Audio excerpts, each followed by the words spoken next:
एक समय की बात है। एक नगर में एक कंजूस राजेश नामक व्यक्ति रहता था। उसकी कंजूसी सर्वप्रसिद्ध थी। वह खाने पहनने तक में भी कंजूस था। एक बार उसके घर से एक कटोरी गुम हो गई।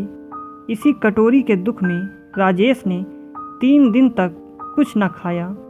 परिवार के सभी सदस्य उसकी कंजूसी से दुखी थे। मोहल्ले में उसकी कोई इज्जत नहीं थी, क्योंकि वह किसी भी सामाजिक कार्य में दान नहीं देता था। एक बार उस राजेश के पड़ोस में धार्मिक कथा का आयोजन हुआ। वेद मंत्रों व उपनिषदों पर आधारित कथा हो रही थी।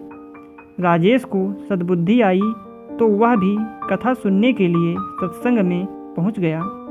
वेद के वैज्ञानिक सिद्धांतों को सुनकर उसको भी रस आने लगा, क्योंकि वैदिक सिद्धांत व्यवहारिक व वास्तविकता पर आधारित एवं सत्य असत्य का बोध कराने वाले होते हैं। कंजूस को और रस आने लगा। उसकी कोई कदर न करता, फिर भी वह प्रतिदिन कथा में आने लगा। कथा के समाप्त होते ही वह सबसे पहले शंका पूछता। इस तरह उसकी रुचि बढ़ती गई। वैदिक कथा के अंत में लंगर का आयोजन था, इसलिए कथावाचक ने इसकी सूची दी कि कल लंगर होगा। इसके लिए जो श्रद्धा से कुछ भी लाना चाहे या दान करना चाहे तो कर सकता है। अपनी अपनी श्रद्धा के अनुसार सभी लोग कुछ न कुछ लाए। कंजूस के हृदय में जो श्रद्धा पैदा हुई, वह भी एक गठरी बांधकर सर पर रख कर आया। भीड़ काफ़ी थी। कंजूस को देखकर उसे कोई भी आगे नहीं बढ़ने देता। इस प्रकार सभी दान देकर यथास्थान बैठ गए।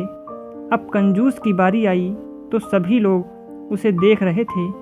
कंजूस को विद्वान की ओर बढ़ता देख सभी को हंसी आ गई, क्योंकि सभी को मालूम था कि यह महाकंजूस है। उसकी गठरी को देख लोग तरह तरह के अनुमान लगाते और हंसते, लेकिन कंजूस को इसकी परवाह न थी। कंजूस ने आगे बढ़कर विद्वान ब्राह्मण को प्रणाम किया। जो गठरी अपने साथ लाया था उसे उसके चरणों में रख कर खोला तो सभी लोगों की आंखें फटी की फटी रह गई। कंजूस के जीवन की जो भी अमूल्य संपत्ति, गहने, जेवर, हीरे जवाहरात आदि थे, उसने सब कुछ को दान कर दिया। उठकर वह यथास्थान जाने लगा तो विद्वान ने कहा, महाराज आप वहाँ नहीं, यहाँ बैठिए।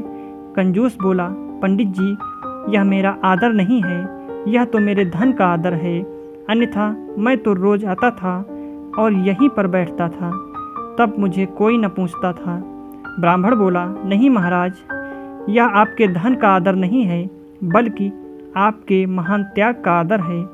यह धन तो थोड़ी देर पहले आपके पास ही था, तब इतना आदर सम्मान नहीं था जितना कि अब आपके त्याग में है, इसलिए आप आज से एक सम्मानित व्यक्ति बन गए हैं।